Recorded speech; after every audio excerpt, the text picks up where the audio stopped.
आकाश में काले बादल छाए हुए थे, तेज बिजली कड़क रही थी और दूर मूसलाधार वर्षा हो रही थी। तभी उसकी नजर जंगल में खड़ी एक बग्घी पर पड़ी। आज तो शिकार खुद चलकर यहाँ पर आ गया। उधर दूसरी ओर जंगल की झाड़ियों के बीच एक गड्ढे में एक बग्घी फंसी हुई थी। बग्घी में धनराज नाम का एक व्यापारी अपनी पत्नी लाजवंती के साथ बैठा हुआ था। धनराज बग्घी से बाहर निकला और कोचवान की ओर देखने लगा। अरे क्या हुआ कोचवान, क्या बात है? बग्घी तुमने कहाँ रोक दी है ये? हम जंगल के रास्ते में भटक चुके हैं मालिक। अब बग्घी जो है गड्ढे में फंस गई है। अब तो सुबह का इंतजार करना होगा। ओहो, तो क्या आज की रात हमें इस घने जंगल में काटनी पड़ेगी क्या? माफ कीजिएगा हुजूर, लेकिन इसके अलावा हमारे पास कोई चारा नहीं है, मजबूरी है। उसी समय बग्घी का दरवाजा खुला और लाजवंती भी बाहर आ गई। वो इधर उधर देखने लगी। तभी उसकी नजर दूर अंधेरे में सुनहरी किरणों से जगमगाते हुए एक महल पर पड़ी। सुनिए जी, वो सामने देखिए, वहाँ कोई महल है। क्यों ना हम रात वहाँ जाकर गुजारें? हैं? घने जंगल में महल? यह कैसे हो सकता है? देखिए मालकिन, मुझे लगता है कि हमें वहाँ नहीं जाना चाहिए। बकवास मत करो। तुम्हारे पास इसके अलावा और कोई उपाय है? मुझे तो बहुत तेज भूख लगी है। धनराज गहरी सोच में डूब गया। अब देखो लाजवंती, कुछ भी हो कोचवान सही कह रहा है। घना जंगल है, पता नहीं वहाँ क्या हो। मुझे भी लगता है कि हमें वहाँ नहीं जाना चाहिए। आप समझ नहीं रहे, ये जंगल की मूसलाधार वर्षा है। कब तक होती रहेगी पता नहीं, और जैसे जैसे रात बीतेगी वैसे वैसे जंगली जानवरों का खतरा बढ़ जाएगा। हम यहाँ सुरक्षित नहीं हैं। धनराज बहुत समझाने की कोशिश करता रहा, लेकिन लाजवंती नहीं मानी। अब देखो, अब अच्छा ठीक है, चलो ठीक है लाजवंती, अब अगर तुम मान ही नहीं रही हो तो फिर चलो चलते हैं, हम आ जाओ। अरे आप अपनी पत्नी की बात मानिए, लेकिन मैं नहीं जाऊंगा। मैं रात अपनी बग्घी में बिताना पसंद करूंगा। इतना कहकर कोचवान बग्घी के अंदर चला गया। धनराज धीरे धीरे कदमों से बारिश में भीगता हुआ अपनी पत्नी को लेकर उस महल की ओर बढ़ गया। बहुत देर चलने के बाद धनराज और लाजवंती महल के अंदर पहुंच गए। महल के अंदर एक बड़ा ही विचित्र सन्नाटा पसरा हुआ था। बाप रे बाप, बड़ी ही विचित्र बात है। महल की हालत देखकर ऐसा लग रहा है जैसे यहाँ रोज साफ सफाई होती है, लेकिन यहाँ इतना सन्नाटा क्यों है? ऐसा लगता है जैसे यहाँ कोई नहीं रहता। तभी अचानक दीवार पर लगी मशाल जल उठी और धनराज को सब कुछ दिखाई देने लगा। सामने एक बहुत ही खूबसूरत चौकी लगी हुई थी, जिस पर एक बहुत ही सुंदर राजकुमारी बैठी हुई थी। वो कोई और नहीं बल्कि चंद्रलेखा थी। तुम दोनों कौन हो? लेकिन आप कौन हैं? तुम मेरे ही महल में खड़े हो। मैं इस महल की राजकुमारी चंद्रलेखा हूँ। ऐसी राजकुमारी तो मैं पहली बार देख रहा हूँ जिसके महल में मुझे कुछ भी दिखाई नहीं दिया। सन्नाटे के अलावा कुछ भी नहीं है यहाँ पे। तुम ही नहीं, जब भी जंगल से कोई गुजरते गुजरते भटक कर मेरे महल तक आ जाता है, वो यही बात करता है। दरअसल ये महल मैंने एकांत में रहने के लिए बनाया था। मैं यहाँ कभी कभी एकांत महसूस करने के लिए आती हूँ। जब राजकार्य से थक जाती हूँ तो शांति के लिए इस महल में आ जाती हूँ। वैसे आप किस राज्य की राजकुमारी हैं? तुम शक्ल से भूखी लग रही हो। मुझे लगता है कि तुम दोनों को पहले कुछ जलपान करना चाहिए। जलपान के बाद भी सारी बातें हो सकती हैं। आओ मेरे साथ।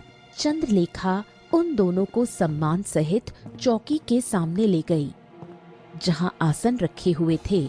धनराज और लाजवंती डरते हुए आसनों पर बैठ गए। चंद्रलेखा उनके सामने बैठ गई। तुम लोग तो ऐसे डर रहे हो जैसे कि तुम्हारे सामने कोई भूतनी बैठी हो। धनराज ने देखा कि चौकी पर रखा खाना बिल्कुल ताजा और गर्म था। हैं? ये खाना तो बिल्कुल ताजा और गरम है, और आपके महल में कोई नहीं है, तो ये खाना किसने बनाया खाना ये? मैंने बनाया। जब मैं एकांत में रहती हूँ तो सब काम खुद ही करती हूँ। खाना बनाना मेरी माँ ने मुझे सिखाया था। अब ज्यादा बातें मत करो, खाना खाओ। धनराज खाना खाने का दिखावा करने लगा, लेकिन उसने खाना नहीं खाया। वहीं उसकी पत्नी लाजवंती, जो बहुत भूखी थी, खाना खाने लगी। धनराज अपनी पत्नी लाजवंती के पास बैठा हुआ धीरे से बोला, ओ लज्जो, मुझे तो ये महल बड़ा विचित्र लग रहा है। हमें खाना नहीं खाना चाहिए, तुम खाना मत खाओ। बकवास मत करो, खाना बहुत स्वादिष्ट है। मैं सुबह तक भूखी नहीं रह सकती। लाजवंती पेट भरकर खाना खाने लगी।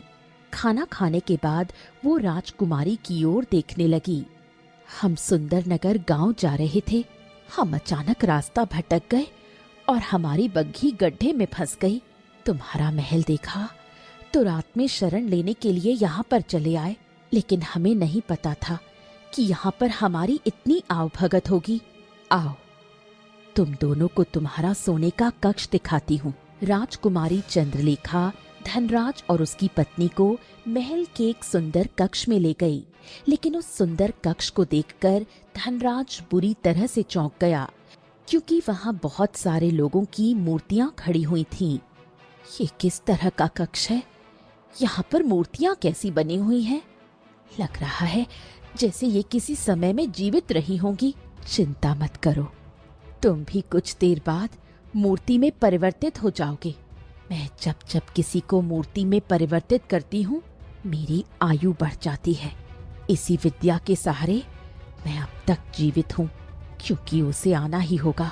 मैं तब तक यहाँ से नहीं जाऊंगी जब तक उसे उसके अंजाम तक नहीं पहुँचा दूंगी। ये तुम क्या कह रही हो? तुम किसकी बात कर रही हो? किसे आना होगा? अगले ही पल लाजवंती रंग बिरंगी किरणों से पत्थर की मूर्ति में परिवर्तित हो गई। ये देखकर धनराज डर गया। तुम पत्थर की मूर्ति क्यों नहीं बने? क्योंकि मैंने तुम्हारा खाना नहीं खाया था। शायद तुम्हारे खाने में ही जादू था। तुम तो बड़े ही चतुर निकले। तुम्हारी गहरी सोच की दाद देनी पड़ेगी, लेकिन कोई फायदा नहीं। मैं तुम्हें इस महल से बाहर नहीं जाने दूंगी। धनराज बड़ी तेजी से वहां से भागा। चंद्रलेखा को इस बात की उम्मीद नहीं थी। धनराज दौड़ते हुए महल से बाहर बग्घी तक पहुंच गया। क्या हुआ मालिक? क्या बात है? क्या हो गया? अरे जल्दी से अपनी जान बचाकर भागो। अंदर कोई जादू करनी है जिसने मेरी पत्नी को पत्थर का बना दिया। जल्दी चलो, जल्दी। कोचवान भी धनराज के साथ आगे की दिशा की ओर दौड़ने लगा। कुछ देर बाद अचानक वो दोनों किसी से टकरा गए और गिरकर बेहोश हो गए। चंद्रलेखा दौड़ती हुई उन दोनों के नजदीक आने ही वाली थी कि तभी सूरज की पहली किरण निकल आई। उसने सूरज की किरणों को देखा और दौड़ती हुई अपने महल के अंदर चली गई। वो दौड़ती हुई आईने के सामने जाकर खड़ी हो गई। तुम्हें आना ही होगा। जिस दिन तुम आओगी उस दिन मैं इस आईने से आजाद हो जाऊंगी और फिर मैं सूरज की रोशनी में भी बाहर निकल सकूंगी। अगले ही पल वो रंग बिरंगी किरणों के साथ आईने में समा गई। सुंदरपुर गांव के पास एक सुंदर जंगल के तालाब के किनारे पूजा नाम की एक सुंदर लड़की बैठी हुई किसी का इंतजार कर रही थी। कुछ देर बाद एक सुंदर युवक वहां पर आ गया। मुझे तुम्हारा इंतजार करते हुए कितनी देर हो गई अर्जुन? तुम अब आ रहे हो? तुमने बुलाया और हम भागे चले आए मेरी पूजा। अरे बाबा, तुम तो जानती हो ना कि मेरे पिताजी गांव के जमींदार हैं। उनके सारे खेतों की देखरेख मुझे ही तो करनी पड़ती है। क्या है कि कुछ दिनों से जिम्मेदारी उन्होंने मुझ पर ही सौंप रखी है, तो क्या करूं। ये सुनकर पूजा ने मुंह दूसरी ओर फेर लिया। पिताजी की दी हुई जिम्मेदारी तो याद है, लेकिन मैं याद नहीं। पूजा जी की पूजा करूं मैं, मान जाओ पूजा जी, अरे नाराजगी छोड़ो। देखो, तुम अच्छी तरह से जानती हो कि मैं तुम्हें ज्यादा समय तक नाराज नहीं देख सकता। मान जाओ। अरे है, और कितनी करूं पूजा, मानो ना मानो। ये सुनकर पूजा मुस्कुराने लगी। कुछ देर बाद वो अचानक गंभीर हो गई। मैंने यहाँ पर तुम्हें एक बहुत ही महत्वपूर्ण बात करने के लिए बुलाया है। अच्छा ठीक है, अब बताओ। देखो अर्जुन, मैं तुमसे प्रेम करती हूँ और तुम भी मुझसे प्रेम करते हो। हमें छुपकर मिलना बंद कर देना चाहिए। आखिर तुम अपने पिता से शादी की बात कब करोगे? ये सुनकर अर्जुन गहरी सोच में डूब गया। ये बात तो तुम सही कह रही हो। ठीक है, मैं आज ही अपने पिताजी से हमारे और तुम्हारे बारे में बात करूंगा। ठीक है। पूजा मुस्कुराने लगी, लेकिन कुछ देर बाद फिर गंभीर हो गई। लेकिन मुझे डर भी लग रहा है। डर? किस बात का डर? तुम्हारे पिता पता नहीं इस रिश्ते के लिए मानेंगे या नहीं मानेंगे, क्योंकि तुम्हारे पिता गांव के जमींदार हैं। पूजा, लेकिन तुम्हारे पिता कोई गरीब थोड़ी ना है।